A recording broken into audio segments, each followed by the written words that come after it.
Grandfather built his estate with his hands. 41 years of running a small but profitable chain of hardware stores across rural Georgia, and when he finally retired, he had a paid-off farmhouse on 12 acres, a stock portfolio worth just over $800,000, and a will that left everything, every single dollar, to me. I know that because he told me himself, 6 weeks before he died. I know that because I sat beside him at the kitchen table while he signed it, and I watched his attorney, a quiet man named Mr. Calloway, slide the document into a manila envelope and lock it in his briefcase. I know that because 3 months after my grandfather's funeral, my aunt stood up at the official reading and presented a different will entirely, one that left everything to her. My name is Simone Whitaker. I am 32 years old. I am a licensed estate paralegal with 8 years of experience reviewing probate documents, contested wills, and forged signatures. My aunt did not know that when she forged my grandfather's name. She only knew me as the granddaughter who moved away to Atlanta, who called every Sunday, who spent every Christmas at the farmhouse. She thought distance made me soft. She forgot that distance also gave me perspective. Let me take you back to the morning I found out what she had done, and exactly how I made sure she could never undo it. My grandfather, who everyone called Pop, was diagnosed with early-stage vascular dementia 18 months before he passed. He was still sharp in ways that mattered. He remembered my mother's birthday. He remembered the name of every dog he had ever owned. He remembered that I hated mayonnaise and that I took my coffee with exactly 1 sugar. But he forgot appointments. He repeated stories. He sometimes called me by my mother's name, and my mother had been dead for 11 years.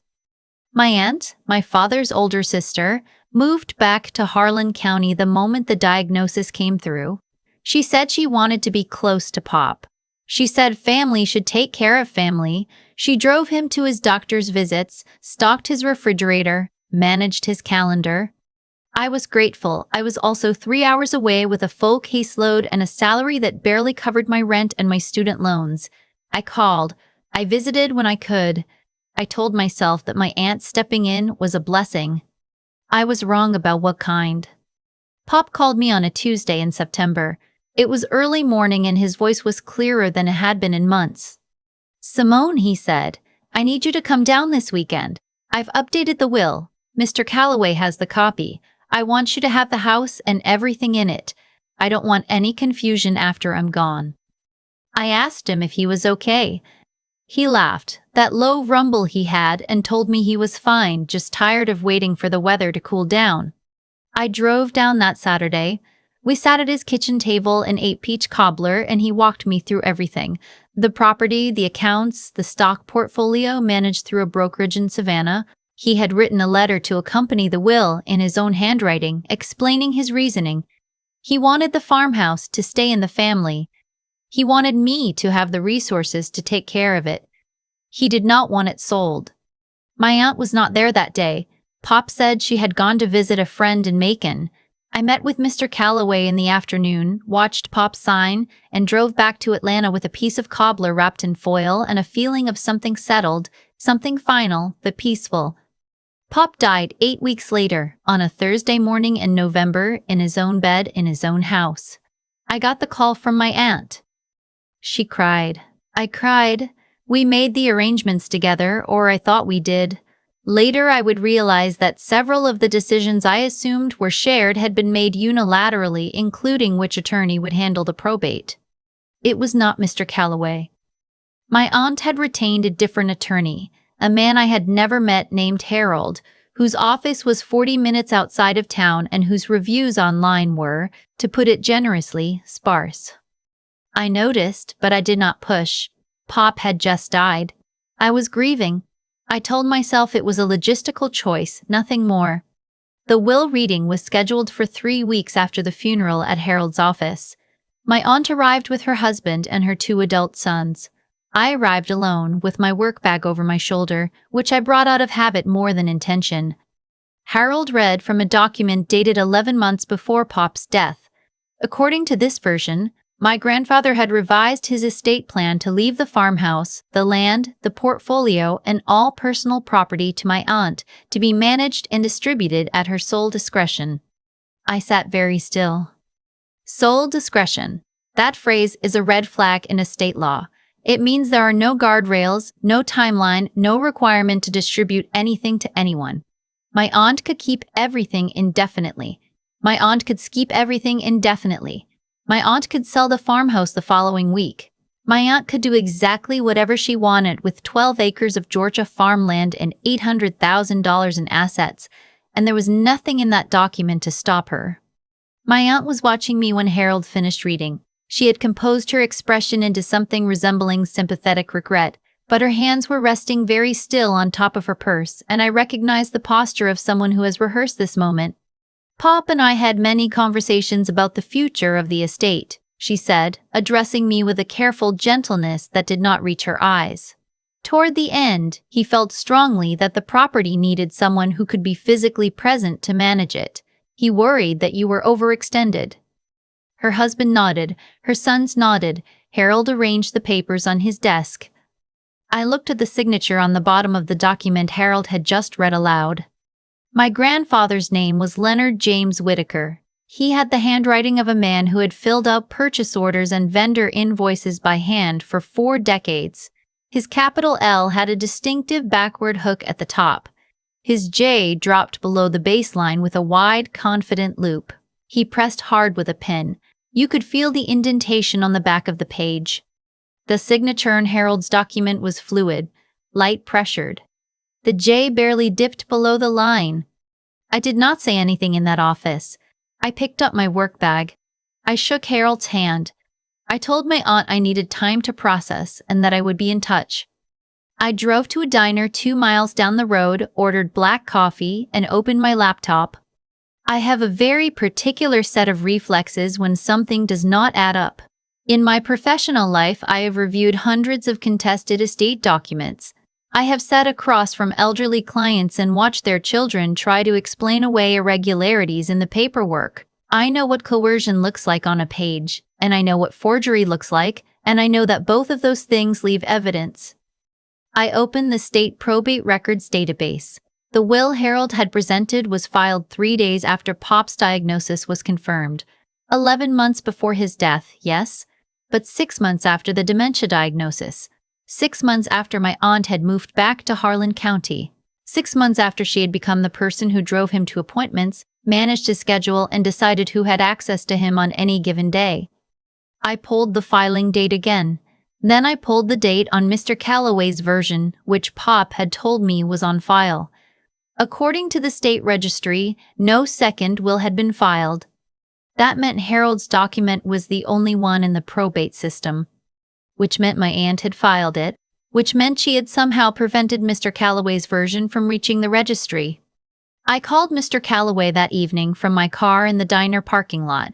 He picked up on the second ring. When I explained what had been presented at the reading, there was a very long pause on his end. "Simone," he said quietly, "I filed Leonard's updated will with the county clerk's office the same week he signed it. I have the filing confirmation in my records. I don't understand how." He stopped. I understood. Somewhere between Mr. Calloway's office and the county clerk, someone had intervened. The clerk's office in small counties is not a fortress. A document can be misfiled. A document can be withdrawn on a technicality. A document can simply disappear if the right person knows the right person and nobody is watching closely enough. My aunt had spent 18 months cultivating those relationships. Every church potluck, every town council meeting, every casserole dropped off at the fire station. She had been building the infrastructure of her plan long before Pop signed anything. I spent the next 2 weeks doing what I do professionally, except this time the estate I was auditing belonged to my own family. I requested a certified copy of the document Harold had filed. I hired a forensic document examiner out of Athens, a woman named Dr. Falk who had testified in 17 Georgia probate cases and whose curriculum vitae was longer than most law school transcripts. I sent her the certified copy, a sample of Pop's authentic signature from his 2019 tax returns, and the letter he had written by hand the day I visited him in September. I also filed a formal challenge to the probate through the county court, citing signature irregularities and requesting an emergency stay on any asset transfers pending examination. My aunt was not happy. She called me twice, calm and measured the first time, less so the second. She said I was being vindictive. She said I was making Pop's memory into a battlefield. She said she had been the one who was there, who sacrificed her own comfort to care for a man in decline, while I sat in Atlanta collecting my paycheck. I listened both times. I did not respond to the substance of what she said. I told her I would see her in court. Dr. Falk delivered her findings on a Wednesday morning, 12 days after I sent the materials. The report was 43 pages. The executive summary was one paragraph. The signature on the contested will did not match the verified baseline samples of Leonard James Whitaker's authenticated handwriting across 11 reference documents. The pen pressure was inconsistent with Pop's documented grip pattern, which had been notably heavy and deliberate throughout his adult life. The letter formation of the capital L and the J deviated from his established baseline in ways inconsistent with natural variation due to aging or cognitive decline. In Dr. Falk's professional opinion, the signature on Harold's document was not produced by Leonard James Whitaker. I filed the report with the court the same day. The hearing was scheduled for the first Tuesday in February at the Harlan County Probate Court, which was a 40-year-old building with fluorescent lighting and folding chairs in the gallery. My aunt arrived with Harold and a private attorney she had retained. Her husband sat in the gallery. Her sons flanked him. I arrived with Mr. Calloway, Dr. Falk, and the 3 black binders I had assembled over the past 6 weeks. I also arrived with someone my aunt did not expect. Pop had a home health aide who came 3 afternoons a week during his last 8 months. Her name was Josephine, and she was a 60-year-old retired LPN from Valdosta who had worked with dementia patients for 22 years. Josephine had been present on several occasions when my aunt had brought paperwork to the farmhouse for Pop to sign. She had noted in her personal care log specific dates and the general nature of those visits. She had also noted on 2 specific occasions that Pop had appeared confused and fatigued during the signings, and that my aunt had guided his hand. Josephine had kept those logs.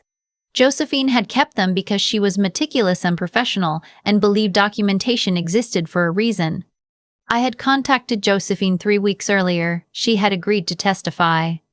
The hearing began at 9 in the morning. Harold's attorney argued that the forensic examination had been conducted without consent of the estate, that the methodology was challengeable, that Dr. Falk's conclusions were subjective interpretation rather than scientific certainty. The probate judge, a woman who had been on the bench for 19 years and had the patient, expressionless composure of someone who had heard every argument twice, allowed Harold's attorney to finish. Then she asked Dr. Falk to explain the basis for her conclusions in plain language. Dr. Falk was not a theatrical witness. She was methodical and precise, the kind of expert who does not editorialize because she does not need to. She walked the court through the pen pressure analysis, the letter formation deviation, the comparison charts projected on the screen. She concluded by noting that the probability of the contested signature being produced by the same individual as the authenticated baseline samples was, in her professional assessment, statistically negligible. My aunt's attorney objected. The judge overruled. Josephine testified next. She described specific dates. She described the condition Pop had been in on those dates. She described my aunt placing a pen in Pop's hand and saying, "Just sign here, Leonard, it's the same as last time." She described Pop asking what he was signing and my aunt saying, "It's nothing new, it's just the paperwork we talked about." The gallery was very quiet. My aunt's husband was looking at the floor. Her sons were looking at each other. My aunt's attorney attempted to discredit Josephine's logs on the basis that they were personal notes rather than official medical records. Josephine explained without raising her voice that her documentation practice was consistent with the standard of care she had followed in 22 years of professional practice, that her logs had been used as evidence in 2 prior elder care litigation cases, and that she stood behind every word she had written. The judge asked my aunt if she wished to testify. My aunt stood up. She had dressed carefully for this day, understated, conservative, the palette of a grieving and responsible sibling. She said that Pop had made his wishes clear to her in private conversation on multiple occasions. She said the will reflected his true intentions. She said I was a young woman who had been absent for most of Pop's illness and whose professional background gave me a skewed and adversarial relationship with documents. The judge let her finish. Then the judge asked a very specific question. She asked my aunt to explain why the will Harold had filed bore a date 11 months before Pop's death, but referenced a brokerage account that had not been opened until 7 months before his death. The brokerage account? I had found that during my second week of research, Pop had transferred a portion of his portfolio into a new account in March, and the account number was referenced in Harold's will by its full identifier, an identifier that did not exist on the date the will was purportedly signed. My aunt's attorney leaned in. They whispered for approximately 15 seconds. Then my aunt said she wasn't sure how to account for that discrepancy. The judge said she was sure she knew exactly how to account for it. She granted the challenge. She declared Harold's document legally invalid on the basis of signature fraud and evidentiary inconsistency.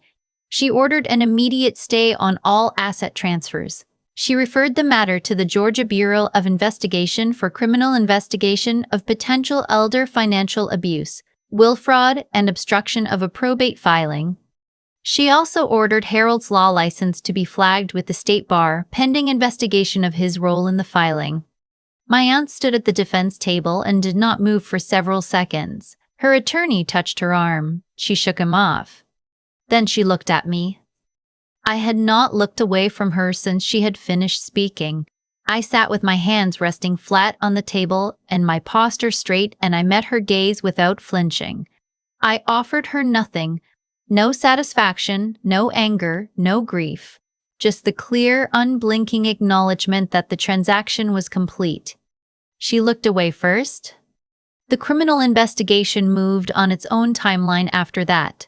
I returned to Atlanta and went back to work. My caseload did not pause for personal drama, and honestly, I preferred it that way.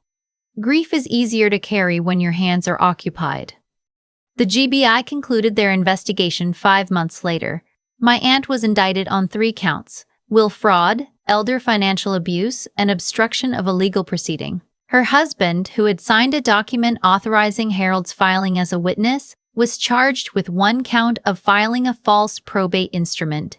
Harold's bar license was suspended pending his own separate proceedings. I was subpoenaed to provide a victim impact statement at sentencing. I drove back to Harlan County on a Tuesday morning that was cold and flat and gray, the kind of winter light that makes everything look provisional. The courthouse was the same fluorescent-lit building. My aunt sat at the defense table in a gray blazer that was slightly too large for her, the way clothes sometimes get when a person has lost weight quickly under stress. She did not look at me when I came in. I took the stand.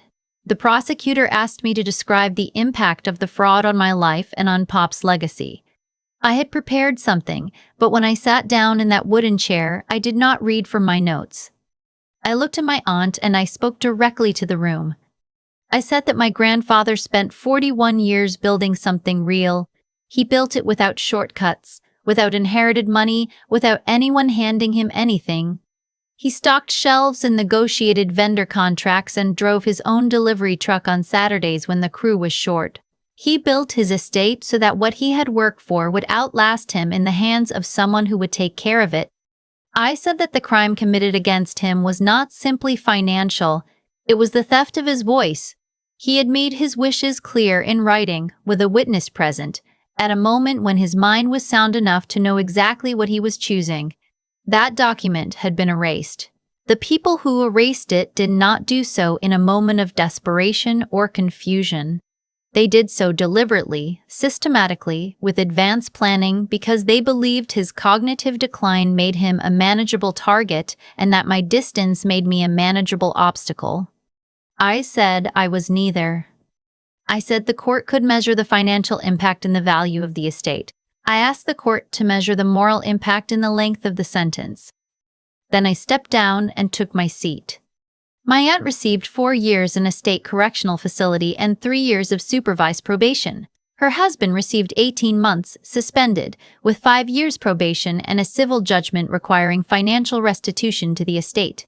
Harold received a separate sentence of 2 years and the permanent revocation of his law license. None of them looked at me as the sentences were read. My aunt's sons were in the gallery. One of them was crying.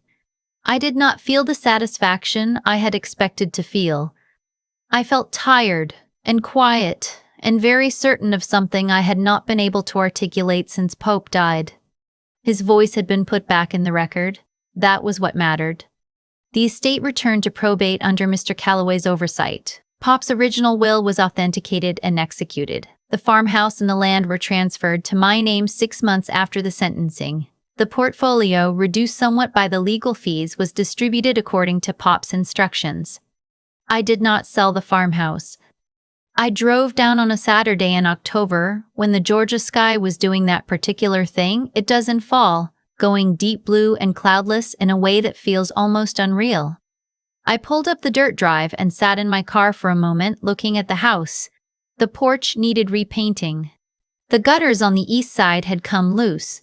The garden Pop had kept immaculate was overgrown, dead stalks and dry grass where there used to be tomatoes and zucchini, and the herbs he grew because he said store-bought oregano tasted like cardboard. I got out of the car and walked up the porch steps. The key was where Pop always kept it, under the third pot from the left, where it had been for as long as I could remember. A fact that drove my mother crazy, and that Pop defended on the grounds that anyone determined enough to break into his house wasn't going to be stopped by a hiding spot. I unlocked the door and stood in the hallway. The house smelled like it always had, wood and dust and something faintly sweet that I could never identify but that I associated completely with him. I walked to the kitchen and stood at the table where we had eaten peach cobbler, and he had walked me through the paperwork and told me what he wanted. The chairs were the same. The rooster-shaped salt and pepper shakers were still on the counter. The calendar on the wall was still open to November of last year, frozen at the month he died. I pulled out the chair he always sat in. I sat down. I had brought something with me. I had been carrying it in my work bag for 3 weeks, waiting until I was here to take it out. It was the original copy of the handwritten letter Pop had written on the day I visited him in September. Mr. Dika. Calloway had kept a certified copy in his files and had returned the original to me after the estate was settled. I unfolded it on the table. Pop's handwriting covered both sides of the paper in that heavy pressured cursive, the capital letters with their distinctive backward hooks, the words slightly uneven because he had never learned to write in a straight line without ruled paper and had never cared enough to try. The letter said that he was proud of me. It said that he knew the house would be in good hands because I was the kind of person who kept her word and paid attention to details and never let go of something that mattered until she was certain it was truly finished. He said he hoped I would plant tomatoes. He said the south corner of the garden got the best afternoon light and he had always meant to expand it, but never gotten around to it. He had signed it with that heavy looping signature, the one I knew as well as I knew my own face, the J dropping confident and wide below the line. I folded the letter carefully and put it back in my bag. Then I got up, found the cleaning supplies under the sink exactly where they had always been, and started at the kitchen. The house needed work, the garden needed more. I had a full caseload and a 3-hour drive home and approximately 0 experience with tomatoes. Pop had known all of that when he wrote the letter. He had said the south corner got the best afternoon light anyway. I figured he probably knew what he was talking about. I keep thinking about the calendar on Pop's kitchen wall. Still open to November. Nobody had touched it since the month he died, and when I walked back into that house after everything was settled, it was the first thing I saw. A small frozen thing in the middle of a room that had been fought over for the better part of a year. There's something I've had to sit with since all of this ended. The people who wronged Pop didn't do it because they were desperate or destitute. My aunt had a house, she had a husband with a steady income. She had options. What she didn't have was the patience to wait for what wasn't hers, and she didn't have the conscience to stop herself from taking it. That's not a money problem. That's a character problem. And character, I've come to believe, is the thing that determines everything downstream. Every decision my aunt made, getting close to Pop, managing his schedule, selecting a different attorney, filing that document, flowed from a single source. She had decided that what she wanted mattered more than what was true. Once you make that decision, the rest is just logistics. What stood against her wasn't luck. It was a paper trail built by people who had made the opposite decision. Mr. Calloway filed the correct will the same week Pop signed it because that's what an honest attorney does, even when nobody is watching. Josephine kept her care logs with the same rigor she had applied for 22 years because she understood that documentation exists to protect people who can't protect themselves. Dr. Falk testified to what the evidence showed without embellishment, without drama, because her professional integrity was not for sale at any price. Those three people didn't know each other. They weren't coordinating. They were just each doing the right thing in their own corner. And when the moment required it, those corners connected into something my aunt could not overcome. I think about that a lot when I'm tired and the caseload is heavy and it seems like meticulousness is a slow way to live. Pop was meticulous. He kept records, he used the right attorney, he told me in person what he wanted and then put it in writing. He was not a sophisticated man in the legal sense. He ran hardware stores. But he understood that your word only protects you if you back it up with documentation, and that understanding, that practical insistence on getting things in writing, was ultimately what gave his wishes any power at all. I also think about what it took to stay in it. There were weeks during the investigation when I genuinely didn't know if the forgery would be provable enough. Expert testimony can be challenged. Witnesses can be discredited. The legal system moves on its own timeline and has no particular interest in anyone's grief. Staying the course required me to set aside the part of me that was hurt and furious and keep operating from the part that knew how to read a document. That's not easy. That discipline, the ability to keep moving forward with a clear head even when the situation is personal, is something I had to build deliberately over years. It doesn't come naturally to most people, including me, but it's available to anyone willing to practice it. What I know now, standing in that kitchen with the calendar still open to November, is that Pop trusted me with something real, not just the house. The act of trusting me at all. He believed I would pay attention, follow through, and not let it go until it was finished. I try not to take that lightly. I try to be the kind of person that trust was not misplaced in. The south corner of the garden gets the best afternoon light. I bought tomato seedlings last month. I have no idea what I'm doing, but I'm going to figure it out.